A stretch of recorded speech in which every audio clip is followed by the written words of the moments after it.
Hi friends, welcome to యాక్వర్బల్ తెలుగు. నేను మీ రవితేజ్. సో ఫ్రెండ్స్, ఈరోజు మన ఛానల్లో ఎలాంటి ఒక వీడియో చేస్తానని, లేకపోతే ఎలాంటి సంఘటన గురించి నేను మీతో పంచుకోవాలని నేను అసలు ఎప్పుడూ అనుకోలేదు. సో యూట్యూబ్ ఛానల్ పెట్టి దాదాపు 7 సంవత్సరాలు అవుతున్నా. సో ఇలాంటి సంఘటన యూట్యూబ్ హిస్టరీలోనే ఎప్పుడూ జరగలేదనుకుంటున్నాను. సో రోజు రోజుకి సోషల్ మీడియా వినియోగం పెరుగుతున్న కొద్దీ ఇందులో వీడియోస్ చేసేవాళ్ళు అంటే క్రియేటర్స్ ఎవరైతే ఉన్నారో అంటే వీళ్ళు కూడా పెరుగుతూ వస్తున్నారు. క్రియేటర్స్ సబ్స్క్రైబర్స్ని పెంచుకోవడానికి కొత్త కొత్త మార్గాలు వెతుకుతూ ఉంటారు. అయితే ఎక్కువ మంది కూడా వ్యూవర్స్కి, సబ్స్క్రైబర్స్కి ఇన్ఫర్మేషన్ ఇవ్వడానికి, లేకపోతే ఏదైనా ఫ్యామిలీకి సంబంధించినటువంటి ఎంటర్టైన్మెంట్ ఇవ్వడానికి, లేకపోతే స్టడీకి సంబంధించినటువంటి ఇన్ఫర్మేషన్, టెక్, ఇలా రకరకాలుగా మంచి చేస్తూ మంచి మంచి వీడియోలని వ్యూవర్స్కి, సబ్స్క్రైబర్స్కి అందిస్తూ ఉన్నారు. అయితే కొంతమంది, అందులో కూడా కొంతమంది వాళ్ళు ట్రెండ్ అవ్వటం కోసం, లేకపోతే వైరల్ అవ్వటం కోసం వాళ్ళ వీడియోలు, లేకపోతే డబ్బులు సంపాదించుకోవటం కోసం అనేకమైనటువంటి నికృష్టమైనటువంటి ఆలోచనతో అడ్డదారులు తొక్కుతూ, అంటే అసలు వీళ్ళు సమాజంలోనే ఉంటున్నారా, అసలు వీళ్ళకి సమాజంలో బతికేటువంటి అర్హత ఉందా అనేటువంటి నీచమైన స్థితిలో వీళ్ళు ఉన్నారు. అయితే నిన్న ఒక విషయం బాగా కాంట్రవర్సీగా మారింది.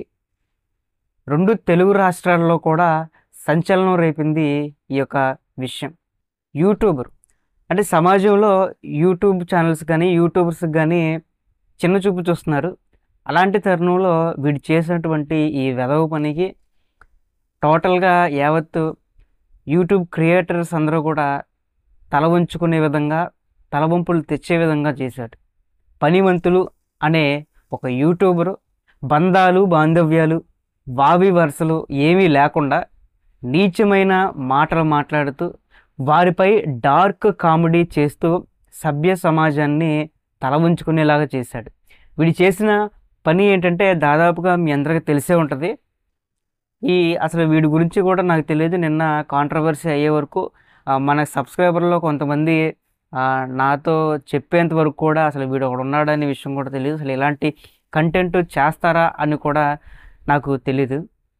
అయితే వీడు చేసేటువంటి పని పెద్ద గొప్ప పని ఏం కాదు. వీడు చేసేటువంటి యూట్యూబ్ వీడియోస్ ఏంటంటే, ఎవరైనా ఇన్స్టాగ్రాము, ఫేస్బుక్లో వీడియోస్ పెడతా ఉంటారు కదా, అన్న చెల్లెళ్ళు కానీ, లేకపోతే ఫ్యామిలీ కానీ, దానికి సంబంధించిన వీడియో క్లిప్స్ని తీసుకొచ్చి వాడు యూట్యూబ్లో కొంతమంది ఫ్రెండ్స్ కూర్చుంటారు.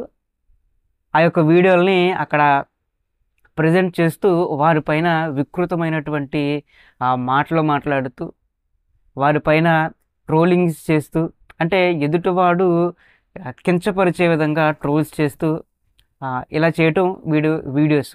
అయితే నిన్న ఒక వీడియో పోస్ట్ చేశాడు. ఆ వీడియో నిజంగా ఇలాంటి వాళ్ళు అసలు వీడు మనిషా పశువా అనే విధంగా ఆ వీడియో చేశాడు. ఆ వీడియో ఏంటంటే, ఒక తండ్రి కూతుళ్ళ మధ్య జరిగినటువంటి ఒక సెంటిమెంటల్ సీన్ని, ఒక రిలేషన్కి సంబంధించినటువంటి భావాలు ఉన్నటువంటి ఆ వీడియోని వీడు వక్ర మార్గంలో చూపిస్తూ, వక్రమైనటువంటి నీచమైనటువంటి కామెంట్స్ చేస్తూ,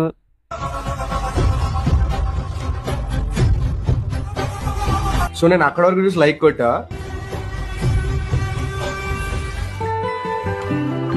నెక్స్ట్ చూడగానే లైక్ తీసేసా.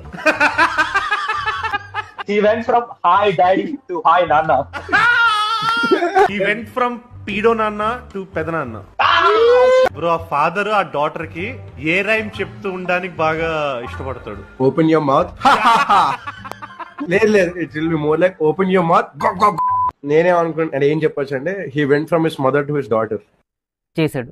అసలు ఏంటంటే ఆ వీడియో, తండ్రి బయట నుంచి లోపలికి వస్తాడు. ఆ కూతురికి దాదాపుగా ఒక 5 సంవత్సరాలు ఉంటాయి. ఏంటంటే కొడదామని చెప్పి అతను బెల్ట్ తీస్తాడు.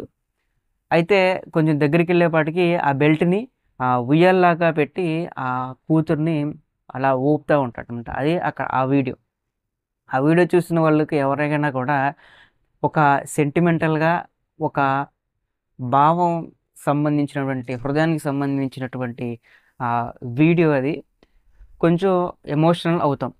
అలాంటి వీడియోని వీడు వక్రమైనటువంటి మార్గంలో ఒక తండ్రి కూతుల్ని ఆ విధంగా అనుకోవటానికి వీడికి మనసు ఎలా ఒప్పింది, దాని మీద కామెంట్లు చేయడానికి వాడికి పక్కన ఉన్నటువంటి ఫ్రెండ్స్కి అసలు ఎలా మనసు ఒప్పింది అనేది అర్థం కావట్లేదు. అంటే ఆ తండ్రి కూతుళ్ళని అలా ఊహించుకోవటానికి కూడా మనసు రావట్లేదు, నాకు చెప్పడానికి కూడా మనసు రావట్లేదు. దాదాపు ఏ కూతురున్న తండ్రి కూడా ఒకవేళ ఆ వీడియో చూస్తే ఖచ్చితంగా వాళ్ళ మనసు చెదిరిపోద్ది, భావోద్వేగానికి గురవుతారు. దేనికంటే వాడు చేసినటువంటి వికృతమైనటువంటి అబ్యూసింగ్ కామెంట్స్, కామెంటరీకి. ఈ విషయం మరి ఎలా తెలిసిందో తెలియదు కానీ హీరో సాయి ధరమ్ తేజ్ కంటబడింది. సాయి ధరమ్ తేజ్ అందరిలాగా చూసి ఊరుకోకుండా ఇలాంటి వాళ్ళని ఖచ్చితంగా అరకట్టాలనే ఉద్దేశంతో తను ట్విట్టర్లో దీన్ని పోస్ట్ చేశాడు. ఆ స్క్రీన్ షాట్ని, దానికి సంబంధించినటువంటి వీడియో దాన్ని. అయితే తాను పోస్ట్ చేయటమే కాకుండా అంటే ఇలాంటి వాళ్ళని సభ్య సమాజం ఊరికనే వదలకూడదు అనేటువంటి ఉద్దేశంతో పోస్ట్ పెట్టి దాన్ని తెలంగాణ సీఎం రేవంత్ రెడ్డికి, అక్కడ ఉన్నటువంటి పోలీస్ అఫీషియల్కి, తర్వాత ఆంధ్రప్రదేశ్లో ఉన్నటువంటి సీఎంకి, పోలీస్ అఫీషియల్కి ట్యాగ్ చేస్తూ ఆ యొక్క ట్వీట్ పెట్టడం జరిగింది. అయితే అదే ట్వీట్ని మంచు మనోజ్ కూడా అతని యొక్క ట్విట్టర్ అకౌంట్లో పోస్ట్ చేయడం జరిగింది. అయితే సెలబ్రిటీలు పెద్ద ఎత్తున ఈ యొక్క అంశంపై తమ గళాన్ని విప్పుతున్నారని అప్పుడు సీఎం రేవంత్ రెడ్డి వెంటనే ఆ యొక్క ట్వీట్లకి రీట్వీట్ చేశారు, సాయి ధరమ్ తేజ్ చేసినటువంటి ట్వీట్కి. ఏంటంటే ఖచ్చితంగా ఇలాంటి వాళ్ళ మీద చర్యలు తీసుకుంటామని. దాని తర్వాత వెంటనే అక్కడ డీజీపీ రీట్వీట్ చేస్తూ ఆల్రెడీ ఇతని మీద కేసు అయితే ఫైల్ చేయడం జరిగింది, ఎఫ్ఐఆర్ రాయడం జరిగిందని చెప్పి అతను ట్వీట్ అయితే పెట్టడం జరిగింది. ఫ్యూచర్లో అయితే అరెస్ట్ అయ్యేటువంటి అవకాశం ఉంది. అయితే ఇలాంటి వీడు ఈ ఒక్క వీడియోనా అనుకుంటే వీడి ఛానల్లో ఉండే వీడియోస్ అన్నీ కూడా దాదాపు ఇదే కంటెంటు, ఇదే వల్గర్ లాంగ్వేజు, ఇదే మానవ విలువలు, వావి వరుసలు అన్నీ మర్చిపోయి చేసినటువంటి వీడియోస్. వీడు ఇలా ఉంటే వీడి తండ్రి ఏం చేస్తాడంటే చెప్తే ఆశ్చర్యపోతాడు. వీళ్ళ నాన్న ఐఏఎస్ ఆఫీసర్, అంటే వాళ్ళ నాన్న పండితుడైతే వీడు సుంటలాగా తయారయ్యి ఇలా సమాజాన్ని చెడగొడుతూ వస్తూ ఉన్నాడు. ఇక ఇలా ఉంటే వీడు ఇలా తయారవడానికి, ఇలాంటి కంటెంట్ చేయడానికి వీడి యొక్క మైండ్ సెట్ అలాంటిదే కావచ్చు, వీడి బుద్ధి అలాంటిదే కావచ్చు. కానీ ఇలాంటి వీడియోస్ ఇంకా చేస్తూ వస్తున్నాడంటే వీడి యొక్క సబ్స్క్రైబర్స్, వీడి యొక్క వ్యూవర్స్ ఒక ప్రధానమైన కారణంగా నేను చెప్తాను. దేనికి అంటే వీడు ఇలాంటి కంటెంట్ మొదట్లోనే చేసినప్పుడు వ్యూవర్స్ చూడకపోయి ఉంటే, అతను ఛానల్ని సబ్స్క్రైబ్ చేయకపోయి ఉంటే వాడికి ఎలాంటి ఆలోచనలు వచ్చేవి కాదు. ఇంకా ఫర్దర్గా కొత్త రకమైనటువంటి కంటెంట్ల వైపు మొగ్గు చూపించేవాడు కాదు, వాడు అక్కడతోనే ఆగిపోయేవాడు అని నా యొక్క అభిప్రాయం. వ్యూస్ పెరిగే కొద్దీ ఆ వ్యూస్ని ఇంకా పెంచుకోవడానికి, లేకపోతే డబ్బులు పెంచుకోవడానికి అనేకమైనటువంటి వక్ర మార్గాల్ని వెతుకుతూ వస్తూ ఉంటారు. అందులో భాగంగానే వీడు